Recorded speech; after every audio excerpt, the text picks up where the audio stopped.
up a little higher. Okay, how are we with the sound? Everything's good? So good evening, everyone.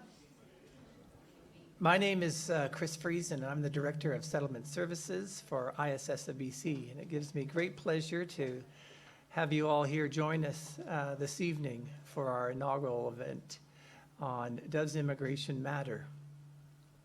I want to first acknowledge that we are on the unceded territory of the traditional territory of the Coast Salish people, including the territories of Musqueam, Squamish, and Tsleil-Waututh nations. It's important for us as an immigrant serving agency to take the time to acknowledge that we are on unceded territory. As an agency that works with thousands of immigrants and refugees, we've been increasingly concerned about their lack of awareness and knowledge of Indigenous peoples of Canada. So over 10 years ago, we have begun various initiatives to help increase the awareness of Indigenous peoples to immigrants and refugees. And for us, if we look ahead now over the next 3 years and realizing that over 1 million immigrants and refugees will come to Canada, this is part of what we see as our responsibility, is helping in a small way to increase that awareness. For those of you that are connected to social media, we have a designated hashtag of Close Look 2019. What's that? Closer Look, sorry, 2019. Thank you. So here we are, an immigrant serving agency that has been working with immigrants and refugees in this province close to 50 years. We offer a variety of programs and services throughout primarily Metro Vancouver, the Fraser Valley, and a few other communities in British Columbia. For us, this public education series for us was trying to attempt to get us out of our own echo chamber, to challenge us around our work, to create a safe space, to have valuable dialogue in this environment of heated social media tribalism between one side and the other side. And how can we begin to have open discussions, safe open discussions? We don't agree with every policy and program that the government provides around immigration. We as an agency understand the tremendous dynamics and the complexity of immigration in this country. But this is our initial step of coming out of our box to help us better understand different aspects of immigration and its impact on our country.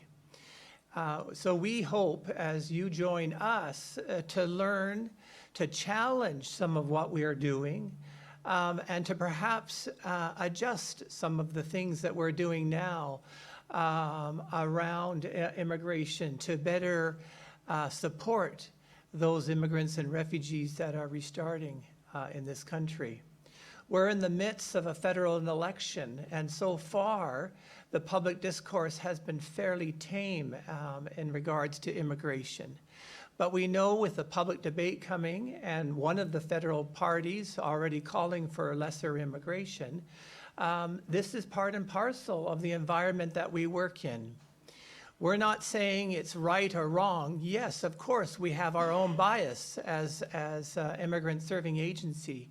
But we truly believe that the time has come that we have more open discussion and debate around various aspects of immigration, whether you're pro-immigration or against immigration. So this is our attempt to do that. We also wanted to, a special reach out, not only to those that are joining online, but here in the room. We intentionally also wanted to reach out to our neighbors. We've been in this facility now for 3 years. And as a way of opening up and better communicating and seeing firsthand some of what we do behind these walls, it is also a thank you to our neighbors who, from the very beginning, have welcomed us in this neighborhood in the work that we do. So I would now like to introduce our moderator this evening, Dr. Kathy Sherrill. She has worked for ISSofBC for 10 years and is currently the Associate Director of Settlement Services here at ISSofBC. She takes a lead role in program development and evaluation, contract negotiations and oversight, as well as quality assurance and standardization. Kathy holds a PhD in geography from the University of British Columbia and a Master's of Arts degree from SFU, with a specific emphasis on refugee resettlement in Canada.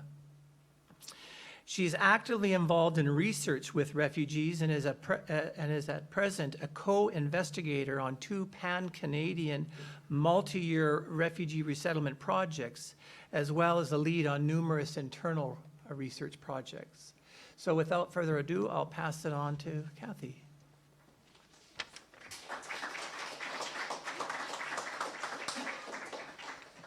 Good evening, and I just want to begin by echoing Chris's words of welcome and thanks for joining us this evening. We're looking forward to an evening of good discussion, of Douglas Todd sharing his words, and to be able to have some of those discussions on things that aren't always comfortable in a safe space. What I appreciate about Douglas's work is he's willing to ask the questions and to talk about both sides. Neither saying this is correct or this is wrong, but to have the conversation and provide an overview that's rounded and grounded. So over about the next 40 to 50 minutes, Douglas will speak, and then we've got about half an hour to 40 minutes for questions.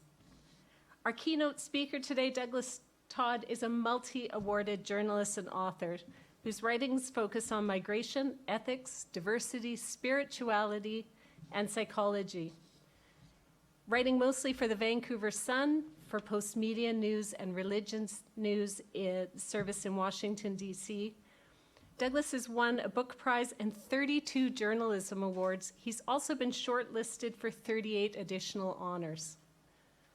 The Vancouver Magazine referred to him as arguably Vancouver's most thoughtful journalist. He frequently gives talks in Canada and around the world. Todd is the author or editor of 3 successful books, the most recent being Cascadia, The Elusive Utopia, exploring the spirit of the Pacific Northwest. He has received several educational scholarships, including the 8-month Jack Shadbolt Fellowship in Humanities at Simon Fraser University. In 2015, he was elected chair of the International Association for Religion Journalists, which has more than 600 members in 90 countries. Todd is also the recipient of an honorary doctorate from the Vancouver School of Theology. So I ask you now to welcome Douglas Todd as our main speaker.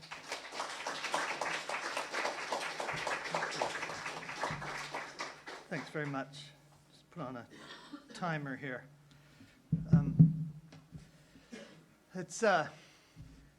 Thanks for inviting me to kick off this series. It sounds like it's going to be a very good series. Can you hear me?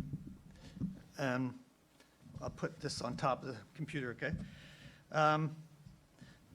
Series called Does Immigration Matter? And I think most people here probably have a short answer to that, and yes is the answer. It matters a lot, especially in this country that's been more than almost any country defined by immigration, more than anything else, except for perhaps we've been defined by the snow and the rain in Vancouver. But immigration is probably the biggest story in the country, which is what makes it so strange. You guys were referring to, why is immigration a taboo, virtually a taboo subject in this country when it is so foundational to our cities especially, but the whole country? There's a consensus in Canada that overall immigration's been a positive thing for the country, but we're also one of the last countries in the world to have an actual discussion or debate about some of the complexities around the subject. And I think that's why, Chris, and you just said it, that's why they're sponsoring this series.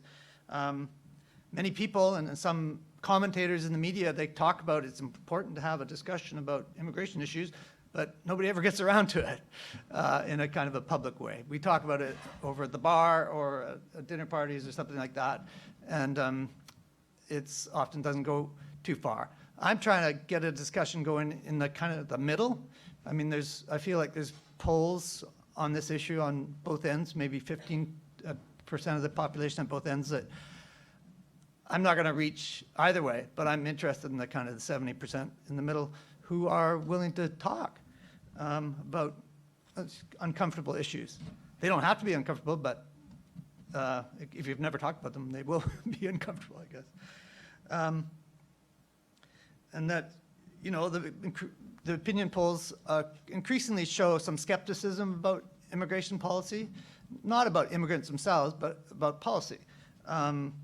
With about half now say that there's too many immigrants coming to this country. So it's great that Shachi Kurl, she's from the Angus Reid Institute, she's doing some polling pretty well as we speak on immigration as an issue, and she's going to be the third speaker. And they're trying to get their polling out on immigration just before the first debate. So that'll be, I hope to do a story on it. And so I do want to thank you guys for sponsoring this discussion. And, well, actually, for all the work you've done with refugees over the years. Sorry, that's the main thing. I did a story, yeah. I did a story out of the Drake Street Center 12 or 15 years ago. It was a real eye-opener and a cramped little place, but you accomplished so much, and it's cool to be here, and it's such a bright, lively place. And I must say the energy in the place when I was here earlier just seemed kind of healthy, like not authoritarian, open, allow staff to do what they do, not micromanage them, whatever. But I won't be speaking tonight about refugees, because I wasn't asked to, and I don't know that much about them, although I do have some thoughts on it. I follow a guy named Paul Collier on refugees quite a bit, a guy from Britain. I've actually tended to more write about rich immigrants, and especially about the housing crisis in Vancouver and how foreign capital has been a part of that. So that's, and some of us have got onto that in the last 5 or 6 years, and that was it was a taboo subject, actually, how wealthy migrants or even foreign investors who don't even live here or don't intend to become immigrants, how they were influenced in the housing market and still are. But we've been told that our stories and columns of stuff have led to the NDP bringing in, and the Liberals before them, bringing in the foreign buyers tax, bringing in the vacancy tax and the speculation tax, all of which are designed to try and curb demand from people who don't earn their living here.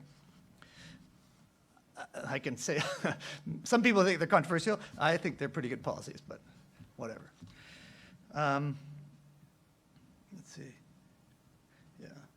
So there's so many migration issues, it's just actually mind-blowing as I've got into this, but I'm going to focus tonight on the issue of, you guys sort of deal with settlement here.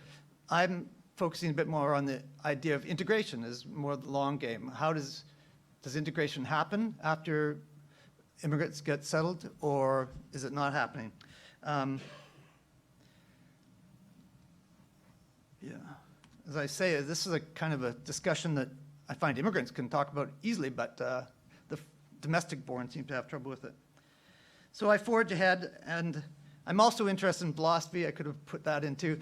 And there's the two major questions of philosophy are, what is real? And then the second question is, how then shall we live? So when I come to the migration beat and diversity, I do focus a lot on what is real. And I don't think most Canadians really know what's real. They don't want to know for some reasons we can imagine. For example, somebody did a poll and asked how many immigrants come in each year? And only 9% got within 100,000 of the right answer. And the right answer is, or the current answer is 310,000, roughly, immigrants a year, plus about 50,000 refugees a year. But that's just an example of how little Canadians actually know. The rate we bring in immigrants into Canada is 3 times higher per capita than the United States and about 4 times higher per capita than Germany. And as you probably know, since you're here, you're interested in the subject, sort of most countries don't take any immigrants. So it is kind of a Western developed country phenomenon and Canada right at the sort of the edge of it in terms of openness. Very few Canadians realize that Canada is now taking in another 1 million guest workers and international students each year. About 200,000 of which come to Metro Vancouver. Also little known is the fact that 56% of newcomers are moving to the country's 3 biggest cities, Montreal, Toronto, and Vancouver. So as I say, there's many issues I could have discussed, but I'm going to focus on integration, and the title of this talk, therefore, is Unity Possible in a Metropolis of Enclaves? Instead of using the word unity, I could have used the word cohesion, or I could have used the word harmony, which is kind of more of a Confucian term that gets used a lot in Richmond, for example, as the Intercultural Committee tries to get dialogue going on this sort of topic on integration. Just a sec. And it's a good approach in Richmond, where now 54% of the population is ethnic Chinese.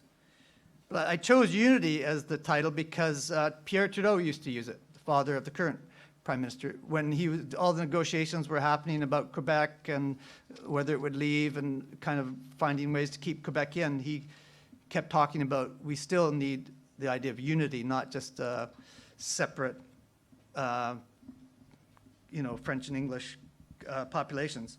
And he also brought in multiculturalism. It was part of that picture too, that he didn't want us. I think at one point he said, "We don't want Canada to become a nation of shopping malls," which was a pretty good quote, which I've never looked at the context for it, actually. So a bit about myself. I've covered religion and ethics for many decades now. It's been a wild, enlightening experience. In Vancouver, when you cover the Muslims, you're covering people from more than 100 countries. I've been to mosques where people are from 50 different countries. It's amazing. Vancouver's quite unusual for having such diversity within its such a national diversity within its Muslim population. So I get to hang out with Sikhs, who are mostly from the Punjab. Buddhists are they're westernized, a lot of them, but there's also from China and East Asia. Catholics from the Philippines, there's like 100,000 Filipino Catholics in the city. Evangelicals, they tend to come from, they're Western, but also come from Korea. There's a Korean church in Surrey. I was there one day, it was 2,500 people. And me and a professor were the only white guys. I've written about diversity as it relates to gender and sexual orientation and all that stuff too. But about 8 years ago, editors asked me to write more about migration, since they realized this is the big issue. And it's just extended my coverage of the diversity beat. It's been really an amazing adventure with a steep learning curve. I've discovered immigration couldn't be more complex. For example, somebody recently said they learned there's about 200 different statuses of being from immigrant to a refugee to a citizen to somebody who can vote or somebody who can't vote to permanent residents to all these different foreign students have different statuses. It gets incredibly complicated. I've talked a lot to immigration lawyers, and they're blowing my mind about what I can learn. I'm born in Vancouver. My parents were born here. My spouse is an immigrant. About half the people I hang out with. In my personal life and my reporting, I travel around a lot and volunteer. So I've learned to have incredible admiration for the people who make what I consider a kind of earth-shattering choice to leave their homelands to start a new life. So to get to the topic, this summer I worked with the Vancouver Sun's data guy and to create interactive maps of the ethnic makeup of Metro Vancouver neighborhoods. They show a city that is, the face of a city that's 45% foreign-born. That's almost unheard of in the world, to have that many people foreign-born in a city or a region. Toronto is a bit higher, but they're really exceptional. New York City, for example, is 35% foreign-born. Paris is about 13% foreign-born. Very cosmopolitan cities, right? Shanghai, just as for contrast, is less than 2% foreign-born, and it's considered the most cosmopolitan city in China. So we are a real experiment happening here that I think it's important to talk about. I think it's mostly going really well, but let's get into some of the details of it too. The interactive mapping also shows you how ethnic enclaves have increased by 30 times since 1982 in Canada. Hundreds of thousands of Canadians are increasingly choosing to live near people of the same culture, religion, and ancestry. For instance, large portions of North Surrey are now 75% South Asian, mostly Punjabi and Sikh. Large sections of Richmond are 75% Chinese. Same time, 75% of places like Tsawwassen or North Vancouver are white. And the Gulf Islands, for example, are 97% white, which is pretty amazing, actually. Vancouver Island tends to be pretty white. In the last decade, the number of Filipinos, they've been the largest group that come in the most rapid. Their numbers have grown by 60% in Metro Vancouver in the last decade. And Filipinos tend to spread around. It's quite interesting. A few kind of small enclaves around Joyce Street, SkyTrain station of 25% or something like that. I just thought I'd just show you the little interactive map we created just for a couple of minutes that would just illustrates graphically what I'm talking about.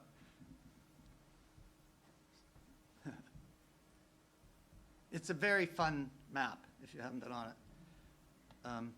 You can find out the ethnic makeup of your neighborhood almost down to the block. Do you want to scroll down? Yeah, just scroll down. This just appeared a couple of months ago. So maybe just show the top. Okay. Places we come from. The map. Scroll over. Great. I think you just stay right there because yeah. Shoot, I already lost it. I'm not used to PCs. So here's just an example where people of Indian origin, where do they tend to live? And as you see in South Surrey, or North Surrey, I should say, the dark blue shows 60 to 70% South Asian population. Or sorry, we're using Statistics Canada data there. It shows they call this ethnicity Indian for whatever. It's not perfect. You know, neighborhoods that are 60% Indian, then 7% English, that sort of thing. Anyways, the overview, as you can see, it's pretty concentrated with a bit more in South Vancouver. And then I'll just quickly show, say, Chinese. No, I'll show European. So that's everybody from Europe. So you can see how the concentrations of Europeans tend to be outside in sort of the suburbs. Let's see, Langley and South Surrey, Tsawwassen. Kitsilano tends to be pretty kind of European. Parts of North Vancouver, though actually it's getting kind of mixed over there too. And there are studies, I won't get into tonight, showing that whites are moving around too. Some are moving out of certain ethnic neighborhoods, increasingly ethnic neighborhoods. Let's see, Chinese.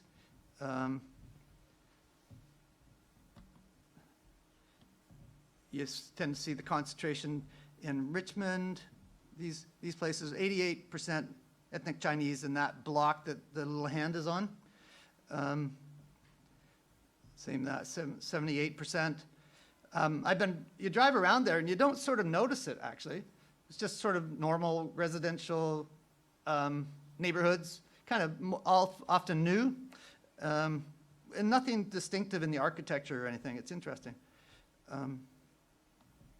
let's see, and I'll just because I seem to have a lot of Iranian friends, I'll look them up there. Where are they?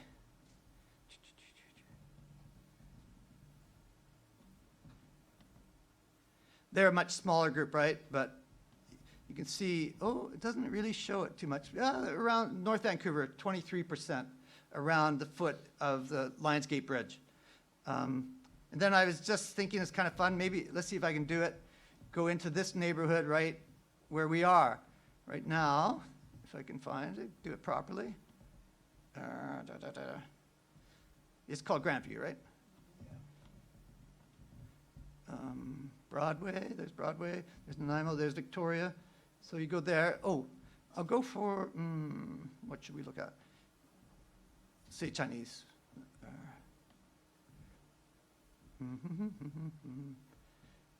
Sorry, it's not working. I'm almost through with this. Yeah, so I think we're right there.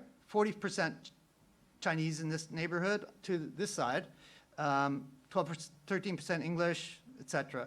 And then you go to the other side of the block, it's 16% Chinese, 26% English.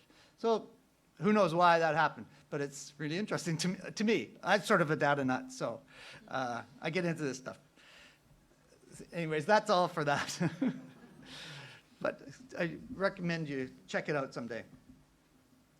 So what do scholars say about the rise of enclaves, especially like the ones in Richmond and North Surrey? They say they can be there's positive aspects to enclaves. Sorry, we could move this now. Back to the Great. slide. Thank you. Like University of Victoria scholar Zheng Wu has found immigrants feel comforted and protected by moving to enclaves with people of their own ethnicity. And it's, of course, understandable, especially when you're a newcomer. But Zheng Wu has also found a downside. He's concluded that living in ethnic enclaves reduces a newcomer's sense of belonging to Canada. In addition, you might have heard about the kind of a famous study by Robert Putnam of Harvard University. He found in a major research project about 5 years ago that people's sense of trust goes down in neighborhoods that are highly diverse. That's sort of the overall view. It gets more complicated as you get into how long people have been into neighborhoods and all that sort of stuff. He also found that trust even went down within the ethnic group, which is a strange finding. He wasn't happy with his finding because he's a liberal guy, and he thought, this is maybe not a good message for, maybe it shows there are things to talk about. So no one really knows how things will turn out in a few decades in Metro Vancouver, but I'm left with two questions. If ethnic enclaves continue to expand in Canada, will residents' trust go down and their sense of social isolation go up? Or will the city be able to come up with the values and institutions that can foster some sense of unity among its eclectic residents? Will there be ties that bind us together that will encourage a sense of common purpose? And I'm just as interested in getting your views on this as just saying my own, but we'll save that to later and go from there. So I'm looking at tonight at 5 things that I think might be barriers to kind of a national community cohesion. And then I'll add 5 things that are kind of hopeful for a future of harmony or even unity. So what are the main barriers? Some societies are, as you know, are very homogenous. They're too similar. They're too stultifying. They're too monolithic. There's societies when everybody is expected to conform to the same values. And Canadians have clearly shown we don't want that. We're individualistic, freedom-loving kind of culture. But as mentioned, some highly diverse societies can be less cohesive and less trusting.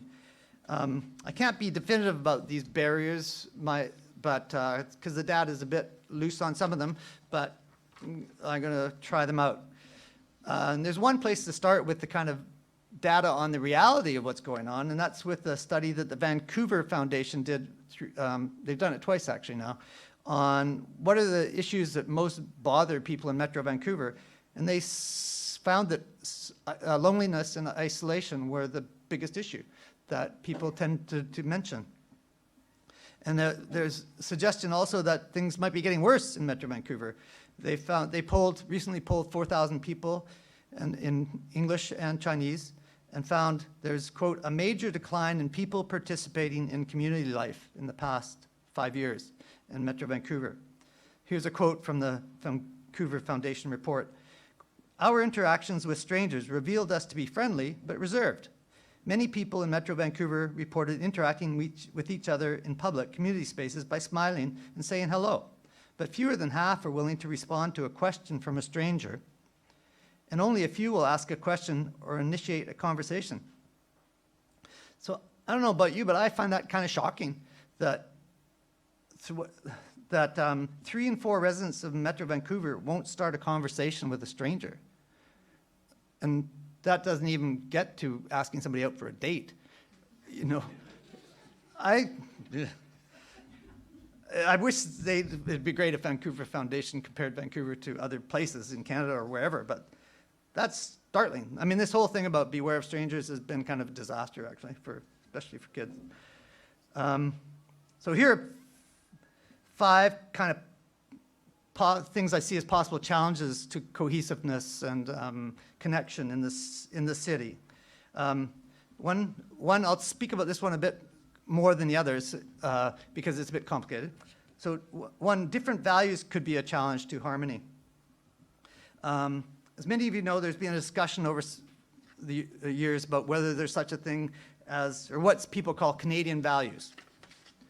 The discussion is basically over whether most immigrants coming to Canada are ready to integrate into the country's culture and adopt so-called Canadian values. Of course, some people question the entire kind of premise of the question. They argue that humans are the same around the world, and there are not really different values associated with different cultures and nations.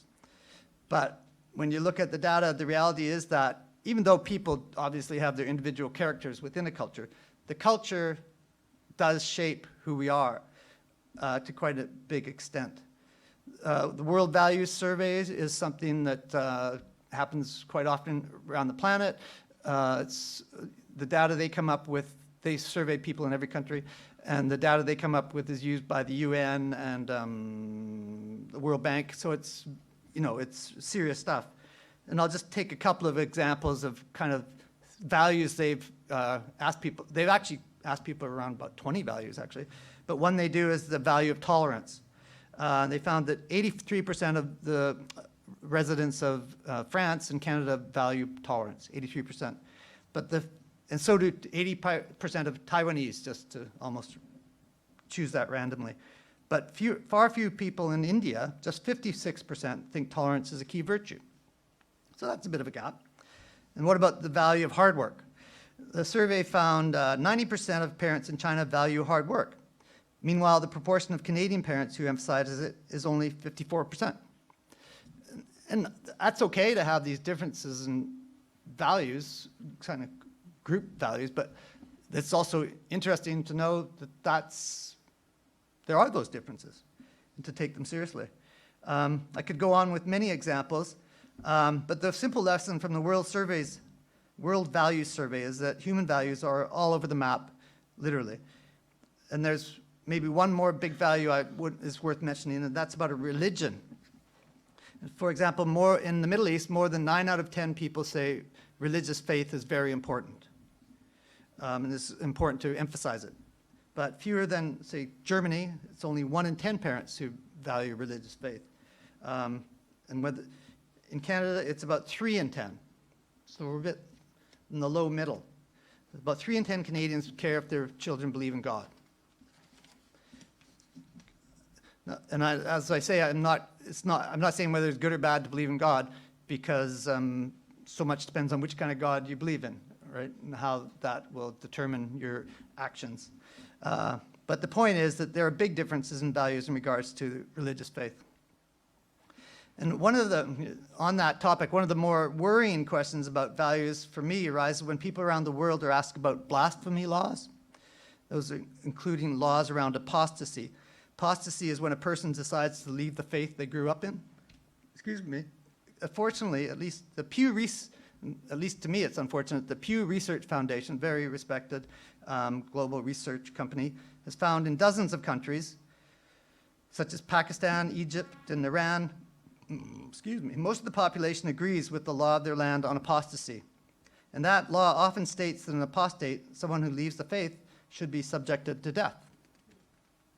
It's not always enforced, but that's the law. And some of us, even very recently, heard a refugee from Saudi Arabia, a young woman, say she left because she didn't want her head cut off, because she had told her family she was leaving the faith, and she didn't think, she claimed refugee status. I don't know her story in detail, but she gave a little talk. She also said she didn't want to have her life controlled by males, which, Saudi Arabia is a patriarchal culture. So there are differences, and people who try to say, oh, we're all the same, they're not paying attention. The polls are imperfect, but people around have different values. Just a little bit more on values. And then there's the other question, is there such a thing as Canadian values?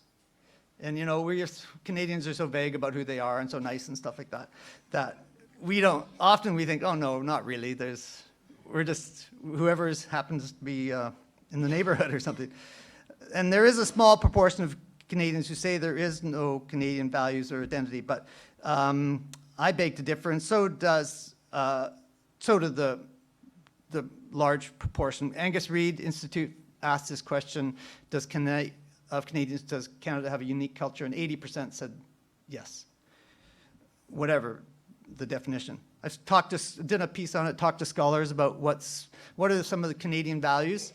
An American professor really takes an interest in Canadian stuff. She's from Oregon.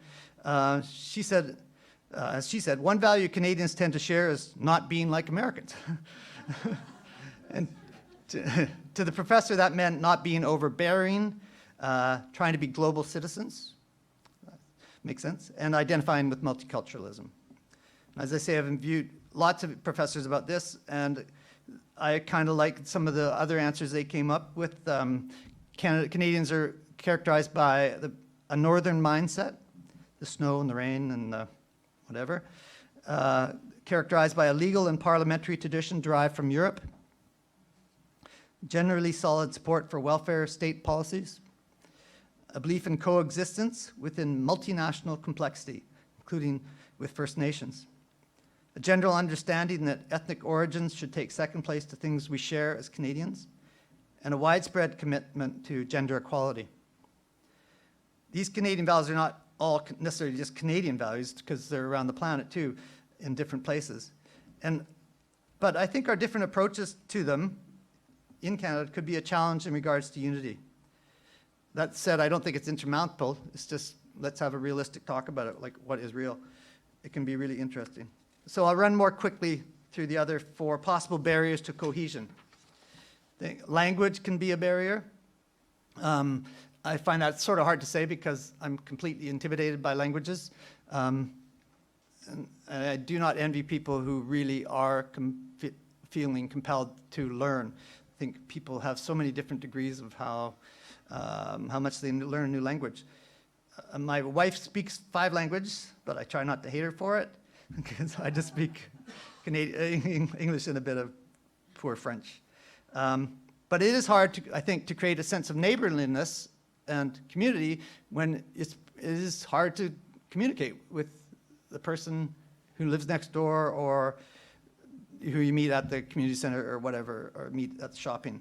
And as people probably know, one place where this issue has come to the fore has been in the debate over Chinese language signs in Richmond and all the complexity that goes with that. A third possible barrier, this is something nobody talks about, but ethnic economies. Well, I shouldn't say no. Scholars talk about them.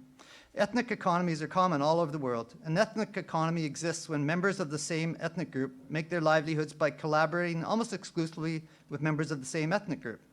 For example, Miami has a Cuban ethnic economy within the larger economy. Several journalists in Vancouver actually have written about ethnic economies in the construction and trucking business, and particularly they're in a ride-hailing service that is available only to those who speak Mandarin. That got a few people, journalists, worked up. And like ethnic enclaves, the beneficial thing about ethnic economies is they help newcomers feel supported, both culturally, linguistically, and financially. But ethnic economies also run the danger of exacerbating group isolation. So for private schools, particularly religious ones, might be a bit problematic, as the academics like to say.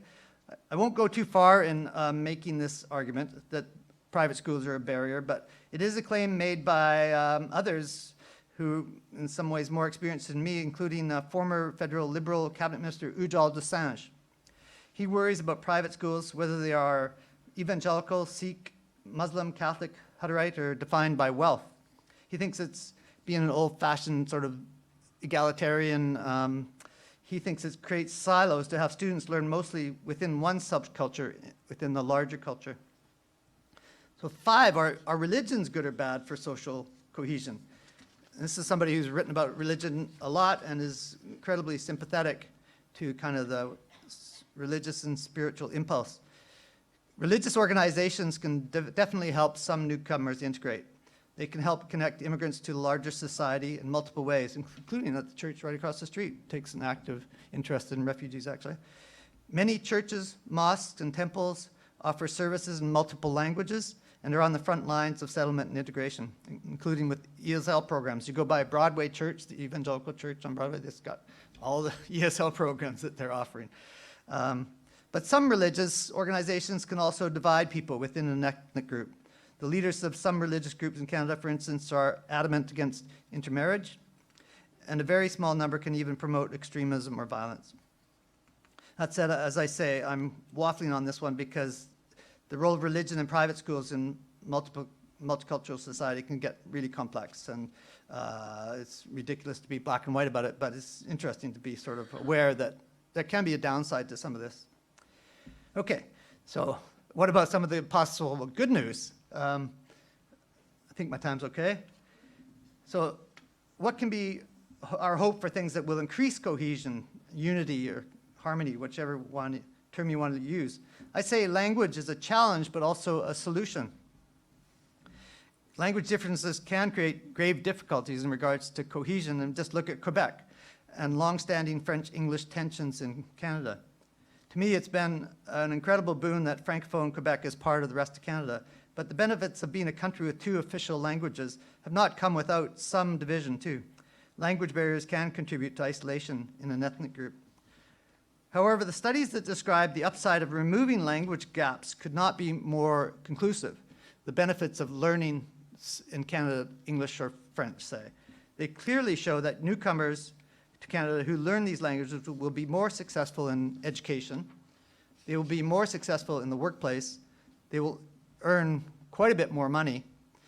And there's even been some health studies that found people who come to Canada and learn to become fluent in English and French actually have better health.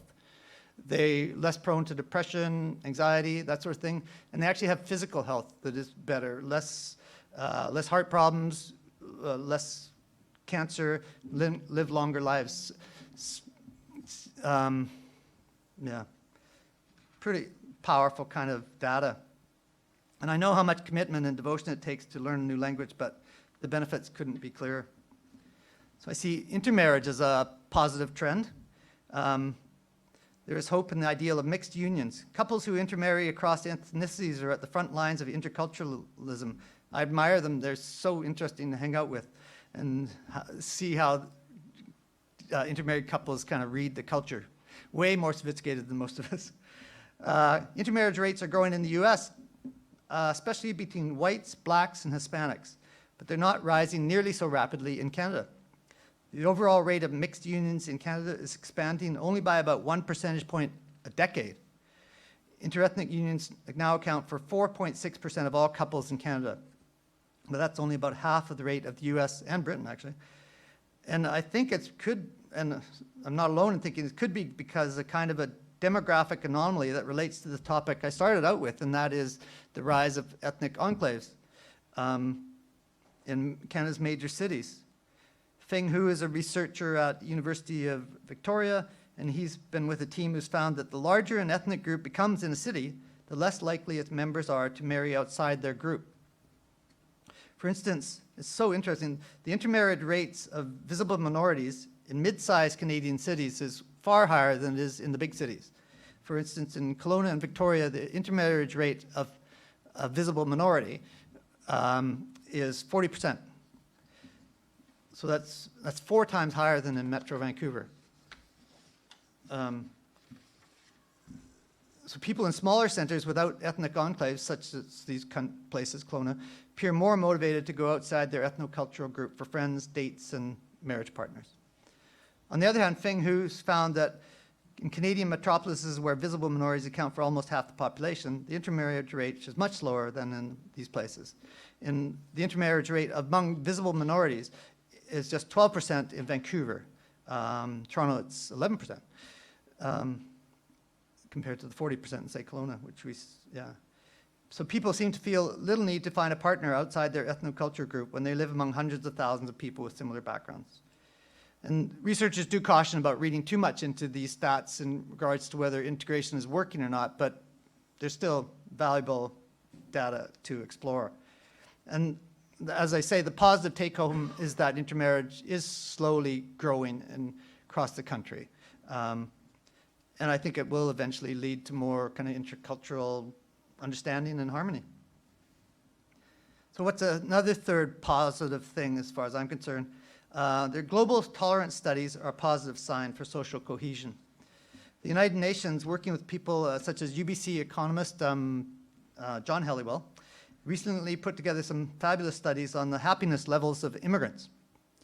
And they came up with something called the UN's World Happiness Report. It showed that immigrating to Canada makes people happier. It shows most of the immigrants who have been arriving each year in Canada become happier than they were before they left their country of origin. This happiness report has a second part. It also confirms that Canadians are on the most tolerant and welcoming people in the world. The report reveals that Canada, they surveyed, Gallup, working with the UN, surveyed people in 115 countries, 1,000 people each in each country, and asked them 3 questions. I don't think I wrote them down. It was, what do you think about immigrants coming in? How do you feel about them being in your neighbor? And how do you feel about them marrying into your family? Is that good or bad? In Canada came out the world's 4th most accepting country for migrants, which is, that's serious, right? I think. Despite the media reporting accusations that Canadians are inclined to be xenophobic, this imperfect but generally kind country has been a beacon of light, at least to a fraction of the people who say they want to permanently leave their homelands. And a different study on that just found out 700 million people around the world want to permanently leave their country for a better place. So migrants to Canada end up with virtually the same life satisfaction levels as native-born Canadians. And that's, when it comes to happiness, Canada's 7th happiest on the planet, apparently. So there are outbreaks of racism in Canada, including some of which have been deadly. But these studies still suggest that there's not that much overt racism in Canada, especially compared to other countries that are far less welcoming of immigrants. UBC's Daniel Hebert, he's done some work on racism, and along with others, he's generally concluded that about 3 to 5% of Canadians might be sort of actually actively racist. That is, he didn't use this definition, but that is people who think they're superior because of the color of their skin and are willing to discriminate based on it. So 3 to 5%. Serious, but not, the impression some people have. So the good news is the vast majority of Canadians, whether new immigrants or member of the host society, seem quite prepared to try to get along. The UN report serves to remind Canadians that discrimination is on a continuum in Canada as at the more positive end of it. The UN's happiness report also suggests Canadians are doing a lot right, and the vast majority of immigrants are benefiting from it. How can that not be hopeful? 4, I think immigration is a long game. Even though immigrants themselves become happier after moving to Canada, I think, the sort of truism, and it is true, is that the real deep benefits happen within the, I think they call it the second generation, which is the kids of the immigrants, right? This sort of thing happens after settlement, which is an accomplishment in itself, and when integration really starts to occur. It particularly happens with the children of immigrants are educated here. For instance, studies show that children of immigrants do far better at getting into university and obtaining high-skilled jobs than do the children of parents who are born in Canada. That is especially true of second generation or first generation children of Chinese and South Asian parents. The success stories are amazing, really. So 5, my last one, I think cultural curiosity is a positive thing for Canadians. It's going to be necessary to enhance cohesion. As Kathy briefly said, I'm the chair right now of the International Association of Religion Journalists. It's been going for 6 years. We started it. We have members in 80 countries from every continent except Antarctica. The board of directors is a Muslim from Indonesia, a Muslim from Pakistan, and a Muslim from Algeria. 2 Jews from around the world, a lapsed Catholic, a liberal Protestant, and a Mormon. And I'm dealing with these people all the time. I'm learning about the world through them. It's like fantastically interesting. So how does this relate to Canada?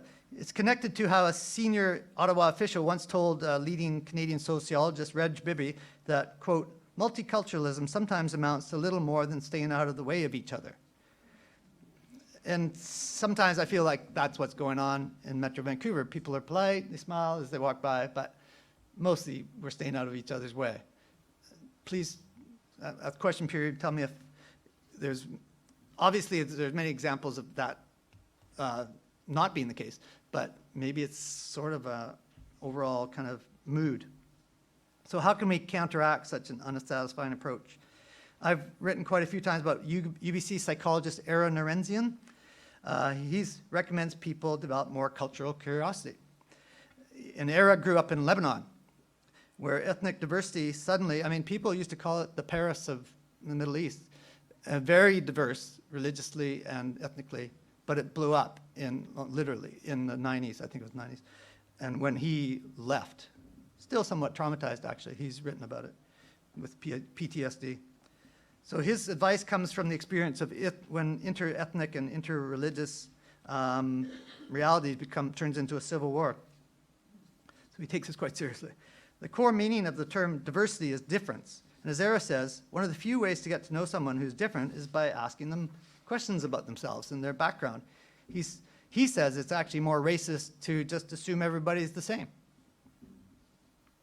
So to counteract this kind of bland indifference to difference, we need to be more curious about each other. I've written once about we should not be afraid to ask that question, where are you from? Some people apparently find it offensive, and I guess somebody could say it in a sort of a hostile, suspicious way, but I think it's still a very worthwhile question in a place like Metro Vancouver where most people aren't from here. Only 1/3 of the population in Metro Vancouver is from BC. So it's just a normal question. It can get conversations going. Some people say, oh, you don't want to do that because you're othering somebody by asking them questions like that. But I think this somebody might disagree, this concept of othering is one of the most loose and unfortunate concepts around because it gets misused and overused. And the truth is, we all are others to each other. I mean, that's what makes people interesting. My wife is an other to me. My friends are others to me. I'm always trying to get to know them. I'm always trying to be curious about them. So just like in personal relationships, I think getting to know somebody takes risks. Leaping into the unknown, being a bit awkward, actually. Luckily, I'm sort of a journalist. I'm used to asking questions and just seeing what happens. And it's amazing, the questions you ask as a journalist and just as me, and people love to talk about themselves. It's fantastic. If we're not willing to be awkward in a relationship, what we end up with is avoidance. And that is not much good to anyone when it comes to creating harmony. So maybe that's the ultimate aim of the talk here, is to suggest that if we really want to obtain more unity in Metro Vancouver and Canada, we're all going to have to recognize some fascinating differences exist, and we have to be prepared to understand them, including, most importantly, differences of opinion, which seem to be a clampdown on these days. It's not only difference of ethnicity and immigrant status or whatever, but of opinion. Let's be open about them. The diverse and often isolated residents of Metro Vancouver are going to have to become much bolder at trying to get to know each other. And I say we give it more of a try than some of us have already done, and I think it could work. Thank you.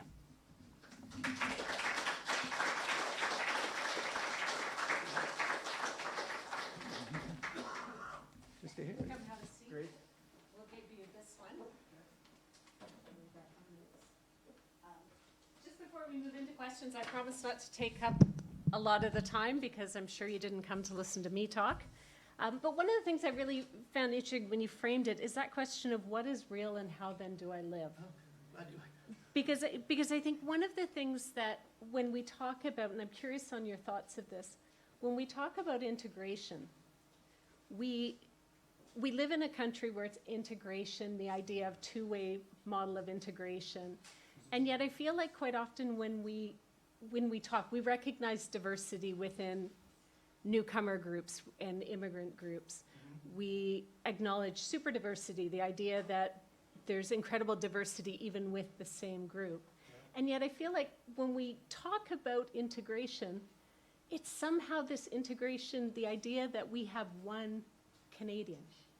And, in a time of truth and reconciliation, when we have to really grapple with, as whether you're a newcomer, whether you're Canadian born, this idea of what are we integrating into, and how does it not become an American assimilation model where the idea of, even as we talk about integration, really it's code for assimilation. Yeah. Here. Can I get this one out? We'll give you this one, and I'm going to go away from you so I don't do that exact thing. Yeah. No, I mean, somebody I was talking to, a young person, said the whole notion of the mosaic model of Canadian multiculturalism and the melting pot of the United States, they're kind of high-level concepts that maybe don't have too much to do with reality. I wouldn't say that Americans forced their life, or it is a tricky subject. I mean, as soon as you bring it up, I start going, oh man, yeah. But I can point to those values that some of those scholars talked about that sort of identify Canadians. There's about 8 or 10 that not everybody believes them, but 80 to 90%. And I think they're worth upholding, not just acting like Canada's a blank slate, right? And you can do whatever you want. And then as soon as I look at the figures on apostasy and how, there's 20 or 30 countries that have laws where apostasy is illegal or, as I said, the death penalty. I think, no, that's not a Canadian value. That's pretty clear. So there does have to be give and take happen. I don't think Canada will ever be anywhere near monolithic. It's just not the nature of this country. But we'll always be highly pluralistic, and that's the way it is. And in some ways, we won't have as distinct a culture as some places, like, I don't know, France or Philippines or something like that, right? Where there aren't as many different people. But that's okay. Well, thank you. Yeah. So we're going to turn to questions. We want to make sure as many people as possible have an opportunity to participate.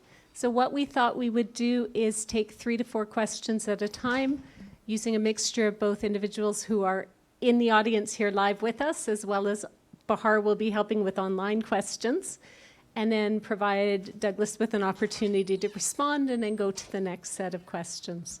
Does anyone have a question to begin? Okay, so there, and then there, and Bahar, do you have online? All right, so we'll start here. Hello, I'm myself an international student here, and I really like the concept of group isolations and private schools because when I moved here last year, I feel that there's like a lot of these things going on around, which is keeping us away from the diversity we can experience and we was here to experience. So how do we make sure that we can move out of this diversity and this doesn't happen like the what is happening around? Because when this happens, like the isolation, the group isolation, as like I'm from Punjab, so I'll be recognized as Punjabi, and most of the people are like all this area is like concentrated with the same thing. So how we can prevent this and we can enjoy the diversity and we make sure the all the surrounding suburbs doesn't like grow this way. Yeah, I'm just going to move because that's Yeah. light's Yeah. right in my face. So, Oh, want to sorry, take you're going a to ask a couple? couple. Thanks, I'll get back to that. pick one. Hi, Do you know what, we're just going to move you as you're my name is Jim. I just wanted to know about, you didn't mention anything about Brazilian newcomers. Yeah, I wanted to know There's about not too that a many, bit. but there's more coming apparently. Yeah, there's quite a few actually. Yeah, is that where you're from? Is that where you're from? Yeah, more or less. I'm Canadian, born in Switzerland, but I lived in Canada a long time, in Okay. Brazil a long time. I think Kathy's going to get maybe another question. Or? Is anyone else? One more and then we'll turn to you. Good. Thanks for being here. Maclean's magazine a few years ago had an interesting article where they suggested actually tripling immigration numbers. And let's see about getting Canada up to a population of 100 million. I wonder if you have thoughts on that. Yeah, Thanks. great. Just with the international student, were you, I think you were saying that you've come here and you feel isolated within the school. Is that what you're saying? No, I was like, so like the kind of group isolation, like where we can see the one community is concentrated in just.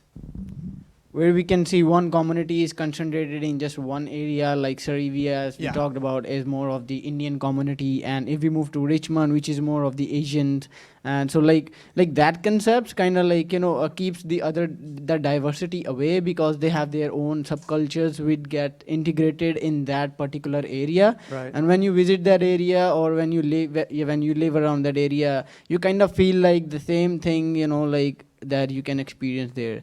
But like the reason we was here to like experience that diversity, like where we can have like, let's say we have like 4 cultures and we have 25% of all that.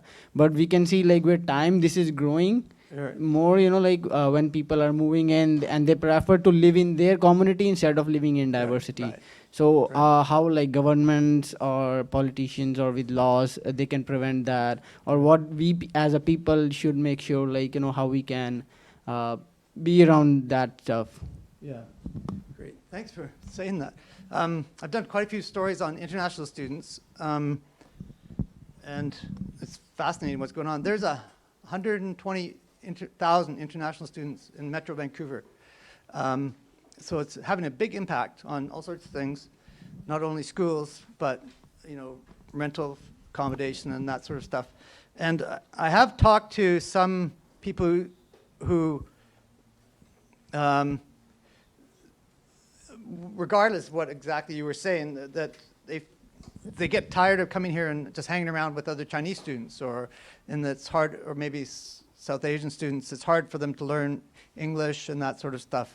And then some of them are getting drawn into the sort of the ethnic economies where there's a bit of exploitation going on there too. But so I know some people talk about international students, so they didn't want to come to the United States or Canada because they wanted to go to Holland so that they could get away from people of their own ethnicity, right, and learn something new. So, I'm not sure what the government can do to kind of help you experience more of Canada. I think that's what you're saying. But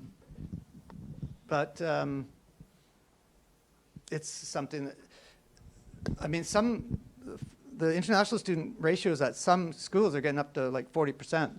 So it's something I'd have to talk to more international students about what they think they could get out of it. As for Brazil, not too much to say there other than there's a real push on to bring more Brazilian international students here. And to have, actually, even the Liberal government there's so many international students from China and India right now. They're 60% of the total. They're trying to diversify the foreign student population. And then, yeah, 100 million Canadians in the near future. Doug Saunders writes about that, right? And so the Conference Board of Canada or something like that. Some of the corporations want that because high immigration is good for boosting the GDP. But studies show it's not necessarily good for boosting per capita income.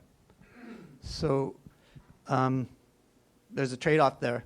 And the other thing that some of those guys, people who want 100 million population soon, they don't take seriously that I think it's like 80% of newcomers go to the major cities. And that's, people say Canada's a big country. It is a big country, but the reality is migrants go to the big cities for lots of good reasons. And you can't control that in Canada because everybody has mobility rights, right? So it's, yeah, go ahead. Does anyone else have questions, either online or in person? Thanks. Hi, my name is Lamuel. First of all, I would like to acknowledge your topic today. And previously, I enjoyed most of your write-ups at Vancouver Sun for over the years, probably about 20 years now, with different diverse of topic there. Thank you for sharing all those. My question now is, with the political climate south of the border that's going on towards immigration, as Canadian, are we being affected with what's going on there and what the policymakers are, if there's any changes with the policy or thinking of the federal government about this one? Right, thanks. Do you want to answer? Sure. Let's see. People wonder if there's going to be a kind of a populist movement develop in Canada, partly fueled or largely even fueled by immigration issues. And we end up with a strong man like Trump or something like that. Doesn't seem to be happening, but Canada is one of the few countries, as I say, that hasn't had a national immigration discussion. So you do wonder what's burbling under the surface a bit there. The U.S. has got such a different situation in regard to migration, mostly concerns about the southern border. Canada has very protected borders, relatively speaking. We have water, or we have the United States as a kind of a buffer, so we don't get what's happened in Italy with people coming from boats to, across the ocean, Mediterranean, and we didn't get what happened to Sweden, which welcomed in what turns out to be more than the people were ready to accept. Yeah, and just put in a good word for the United States, because we Canadians, we do like to pretend we're not them. We're not as bad as them. But in that survey of which are the most accepting countries in the world of migrants, U.S. actually came in 9th. And that's based on serious polling of people's views, right? So it's not a monster country when it comes to immigrants.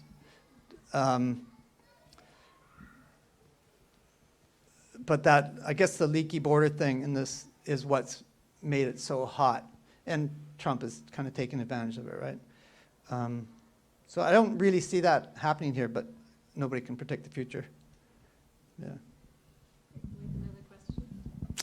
Hi, I feel like I resonate with a lot of what you said. I also did a master's around ethnic enclaves, so Yeah? personally Really? experienced it and studied it too.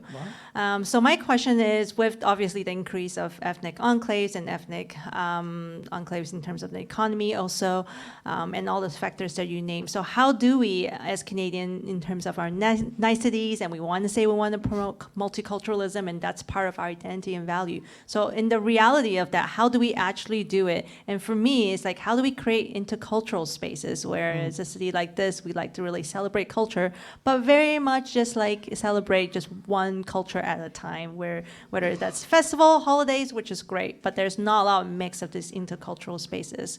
And really, ultimately, it's like, how do we talk about race? So I would love to hear, like, how do we actually have these kind of conversation, because that's kind of where we need to start. Yeah. And we're kind of afraid to have those conversations because we don't want to be racist. We want to be like, we celebrate everyone, but Yeah. that doesn't accomplish really anything or create actually a real sense of multiculturalism in the landscape of ethnic enclaves. Yeah, or interculturalism, as you say. No, I mean, that's the big question, right? There are sort of many answers to it, or responses, but no actual answer to how to do it. The Vancouver Foundation is, for instance, there's a story in today's paper or something about it, sponsoring kind of group meetings where people come to a common table, and I think there's a topic to discuss, and they're trying to encourage it to be multi-ethnic. I don't quite know how that works, but sounds like a good idea. I mean, it's obviously small level. They're only getting 20 or 30 people out. So that's a good experiment. Then at the sort of what's already, I mean, this does happen too, right? I was talking to somebody here, and he says, you know, he's South Asian. He says, we show up at the Canucks, we're rabid fans, right? Like, sports actually is a pretty major area for, in whatever words one use, integration, interculturalism, standing beside the side of a soccer field when your kids are playing in a diverse team, or even going to the Canucks. I mean, people are connecting on a kind of a common thing. That's good. It sounds superficial, maybe it even is, but it's something. But I actually am interested in your study. I would like to see it. We could get that later. Maybe there's a story there. As time will, you know, the old story used to be that time resolves integration. You know, the Italians moved to, you know, commercial drive or something like that, or the Greeks moved to kits 80 years ago, and then to be together, and then slowly integrated into the whole, throughout the city. But like the studies, I don't know what's going to happen, but the studies do show that, like I say, there's been a 30 times rise in the number of ethnic enclaves in Canada. And maybe they're going to be more solid than the old ones. I'm not answering your question about what to do, but maybe some brilliant person here has a response. I don't have a response to that. My name's Sarah. You mentioned sports as a venues, as an opportunity for intercultural connection. Yeah. Have you ever given any thought to the role of public transit as an opportunity for intercultural connection? I often think about taking transit and how, if you don't take transit, where do you have the chance to interact with the other people we share this little spot on the planet with in a way that transit, at least in this region, certainly exposes you to a real diversity in a way most of our other interactions don't have. And so I've wondered if you've ever given any thought about that. No, I haven't, but you know, then the kind of cliche negative answer off the bat is everybody's just staring at their phones on the bus and having no interaction. But the idea that the bus or the transit, SkyTrain, could become a place where something special happens is fantastic, because that is, you see the incredible diversity of this place in on the transit system. Can you think of something that somebody could sponsor to get people yakking a bit more? I could give a talk. Yes, no, that's true. Hi. Hi. I guess going back to your question, back there,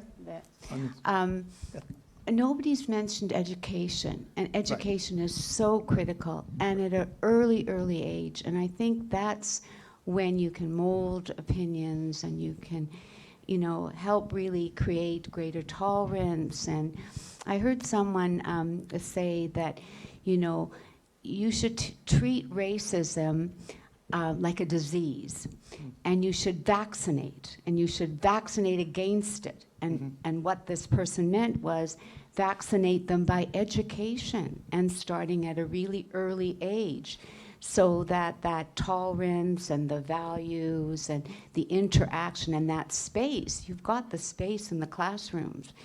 And while some of that is going on in the education system, I think a lot more could go on.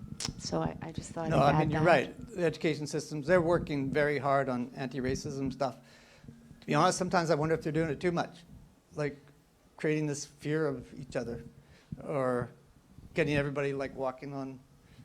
I'm not in the school system, so I don't know actually what happens, but sort of walking too carefully and afraid to ask even where you're from, or and there if you're in the school system, enclaves form within the schools too. So definitely it's a very positive sign what's happening in education. And that's what I say. I did say that first, children of immigrants do statistically extremely well in Canada. So just financially and educationally. So something's working there. I was actually headed in the same direction, but I would even expand it and say even children who come here post-elementary, they're working their way into the universities. And we have these massive institutions. We're a highly educated, great proportion of our residents go through post-secondary education. And some of those, like SFU, is doing an amazing job of reaching out to different demographics, older demographics, and so on. I just wonder whether that's the place where we can create spaces for conversations, that it's not education, but you can create fora for bringing people in. The way I think Alumni UBC does a really great job of having really interesting discussions. Really? So I just put that out there as if you wanted an idea. I think of those institutions. They're there, they have space, they have expertise. You were quoting so many people there. Yeah. Maybe there's an opportunity For them to do take more in the wider community, like out beyond students. Yeah. That's true. discussion. And Yeah. I just want to add that SFU Center for Dialogue is really starting to do more and more of that. Right. Yeah, it is happening. I'm a friend of Joseph Wosk. He's sponsored the whole Philosopher's Cafe thing, too. I don't know what the mix of crowd was for that, but it was another idea of getting Canadians actually talking rather than, Vancouverites talking rather than living in isolation and loneliness. Well, I was going to say something, but I can't remember. Just no, it'll come to me maybe. Sorry. So immigration is an issue that we're seeing around the world on different national agendas and discussions in countries. I'd be intrigued to get your perspective too on, are there any countries that are approaching the conversation in a positive way and thinking about it, in a good light and things we can learn from? Of which topic exactly? Around integration. Integration? Yeah. That's interesting, actually. You mentioned that. People sometimes are critical of Denmark, but they're doing some pretty interesting things about getting people talking, which aren't on the tip of my tongue. I mean, one thing they even have is for, say, Danish people who went off to fight for ISIS and want to come back. They're actually kind of welcoming them back and putting them through this big education program out in the country and all this stuff, and try to rehabilitate them rather than just sort of rejecting them. But that's just one kind of narrow example of some of the things that Scandinavian countries are pretty creative about some of this stuff. Way more kind of, I mean, you guys offer it here, all sorts of educational programs and job programs, and it is happening. I guess the theme of this is just the enclaves and whether there's a bit of concern that they are becoming pretty solid and might make a difference. I'm totally interested in actually the people who work here's opinion on that, but that's for another time. Hi, I'm Resuchita. I'm a settlement worker, and I talk to immigrants, temporary foreign workers every day. That's part of my job. And so I come across clients like those who just arrived. So the first question I ask them is like, how do you find Canada? Or like, is your visualization of Canada the same as, you had in the plane or when you had the visa? And I said like, I like it. Like it's beautiful. And transportation is nice and all that. And for most refugees, it's peaceful. And yet they would say like, but I want to go back. Yeah. Yeah. Yeah. And I've spoken with clients who have been here 30 years. I'm assisting them for old age security, and what they say, it's, it's lonely here, Resuchita. So it's, the word lonely comes from newcomers. Those who have been here 2 years, 3 years, and those who have been here 30 years. And it cuts across different skin color, different ages, different genders, and so like, okay, you know how it is. I said like, no, I don't know how it is. How is it to you? It's lonely here. Nobody cares. Yeah, so the word lonely comes from youth, middle-aged people, newcomers, and people who have lived here 30 years. Wow. So I said like, okay, so that's really a realization for me. So I always come to think like, when I ask myself, how is it here for me? I would describe a lot of wonderful things, but when I would describe like, in terms of relationship, I have not given a word about it. Like I like the infrastructure, I like the election, it's clean and all that. Like corruption is nothing compared to the Philippines. I come from Philippines, and it's a very repressive and very difficult economically and all that thing. But in terms of relationship, I said like, I have not given a description about it too. How is it for me? So it's the same with clients, though, so I should interview you too, because that was very eye-opening what you just said, and like you're based on real experience. And I mean, we could theorize about why that is, which is interesting. But then, I mean, so many of these talks, they always turn into what can we do about it? And I don't know, I'm not a public policy guy, but it'd be interesting, what do you think people could do about it? But also, like, Canada is a very individualistic place where, like, that Mandarin's version of multiculturalism might have some truth to it. We just mainly stay out of each other's way. And that doesn't build community or relationships or, partnerships or marriages or whatever, right? If we're just sort of, it's that kind of lowest level of tolerance. This is sort of, okay, superficial politeness, right?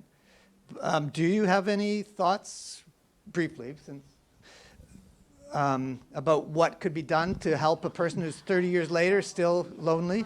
Well, in my work, what really comes across clients, because I assist clients mainly from Philippines, but across countries, is when I say some, like for example, I assist Tigrinya and I say Yakenyele, and say, oh, you speak Tigrinya? No, that's the only word I know. So like I try to pick up, and if it's Arabic, I said Ana Ismi Resuchita, it's like my name. So I try to pick up, and then they tend to like connect with you. And then I was speaking with a Nigerian woman. I said, like, I've read about, like Chimamanda. I said, oh, I'm from there. Oh, you speak Igbo? Yeah, I speak Igbo. And then they start to like connect with you. And then, of course, I tell them, I do outreach at St. Mary's. You could come. It's multi-ethnic and all that. And so no, it's a hard thing to do, but it's very uplifting. And you see the smiles. I mean, the refugees, the immigrants I know, like in my family, you can sense they're from Europe. There's times where they just miss home and what they grew up with and that sort of stuff. Oh, I remember one thing, as you were speaking about, like, for young people to come here as immigrants, there is these studies, you guys are probably quite aware of it. It's very important for a young person to get here before kind of age 11. If they come when they're in their teens, especially Filipino kids, the studies show it's quite difficult. If they come when they're 15, it's so hard to get into a high school, into the kind of whole thing of it, because high schools are rough places, right, in terms of cliques and all that stuff. So it's really important for young kids to get here, what I just said. Great. So we have time for one more question. Well, thank you very much for all your words so far. We're here in a center which services government-assisted refugees. Right. And I'd just like to speak to the experience of privately sponsored refugees. I was part of a group on the Gulf Islands who sponsored refugees. And that was a number of years ago, and the friendships are still there. So when we're talking about integration, the potential, I think, for privately sponsored refugees to form more lasting relationships is there. And as I understand it, there are tens of thousands of dollars in bank accounts across the country that was raised at the time of the Syrian refugee crisis, and the matches were never made. The personnel in government, Canadian government offices around the world was cut. And so the follow-up for all of those initiatives, those generous initiatives, has gone nowhere. And I'm sure in many cases, the groups have disbanded by now. I don't know what has happened to the money, but it seems to me there might be room in a journalistic way to explore some of this and to urge that impetus to continue. Right. Right. Yeah, it's a gauge of what our country would like to do. Yeah, and it's becoming, it's becoming a political issue too, with parties are taking, I mean, the Conservatives are pushing private sponsorships right now. I'm not sure what the other parties are saying.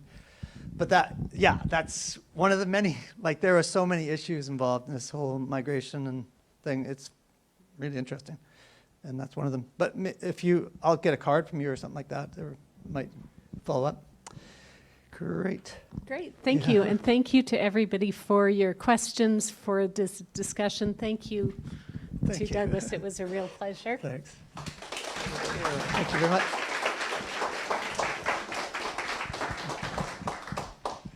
So with the hour we've had so far, you begin to see how complex the dynamics around immigration are. You know, far be it, we're not leaving today with any answers, but I think it begins the conversation and looking at it from different angles. Following up where you just left, that question that you raised, you know, 34,000 privately sponsored refugees are currently in the backlog waiting to be processed. And the processing time in some countries is over 6 years now. So you see the generosity of Canadians wanting to engage in a real way with the global refugee crisis, but the processing and the systems are not responding to that generosity. We also, here at ISSofBC, working with government-assisted refugees, are very actively involved in a program that's been rebranded Canada Connects. And this may be something you're interested in at some point, where we recruit volunteers to volunteer with government-assisted refugees and other immigrants as a way of increasing their social network on a volunteer basis, and that's something that we're always looking for. But this complexity, and the aha for me looking at this is the fact that in a country like Canada that was built, other than on the Indigenous people, but on immigration, we're not having these discussions. And I just find it fascinating. It's like we're just taking all of this for granted, and somehow it magically works. And I find it, having worked in this area for a few decades now, you know, every October 31st, November 1st, thereabouts, the Minister of Immigration stands up in the House of Commons and announces how many permanent residents, how many immigrants will be coming into this country. And the consultation around this is absolutely insufficient. So we, you know, have been calling for a number of years, unanswered, for actually a Royal Commission on Immigration. We really feel that as a country going forward now and the increasing importance of immigration, that we really actually need a Royal Commission or a white paper on immigration that really digs deeper and involves Canadians from coast to coast to coast to better understand the dynamics around immigration and have a more active say, whether you agree or not, but an open debate, a safe debate that looks at some of the factual information and some of the policies and so forth, and helps us collectively create a vision beyond, you know, right now, a 3-year plan, but in the past, for so many years, we just lumped along 1 year after the other. Anyways, I would like to thank everybody for coming out tonight, and both in person and watching live stream. I want to invite those of you that are in the room that there's some refreshments in the back if you want to partake. Our next event here in the same room is October 24th. We're asking, going back to what you were saying, but on the other end, we've invited the Dean of the Law School of UBC to come, Catherine de Burne, to talk about refugee claimants. Within the BC context, very different than what's happening in Quebec and Ontario, but again, not openly discussed. We are seeing historic levels of refugee claimants, some that are walking across the border on a fairly significant level. In fact, over the past 5 years, we're seeing over 320% increase in those refugee claimants coming through irregular means. So Dr. de Burne from the UBC Law School will be talking about that. And then our last session is on the 14th of November, where Cheryl Curl from the Angus Reid, I've asked her to do a retroactive piece as a result of the outcome of the election, which we don't know yet. What role did immigration play in that? And through the polling that they're doing now, as you mentioned, and over the course of now the debate and the election itself, to come back in this room, in person or through live stream, to better understand the impact that immigration had on the outcome of the next federal election. So again, thank you all very much. And if you're interested in registering for the next session, please go to ISSBC.org/closer look to register. So thank you very much.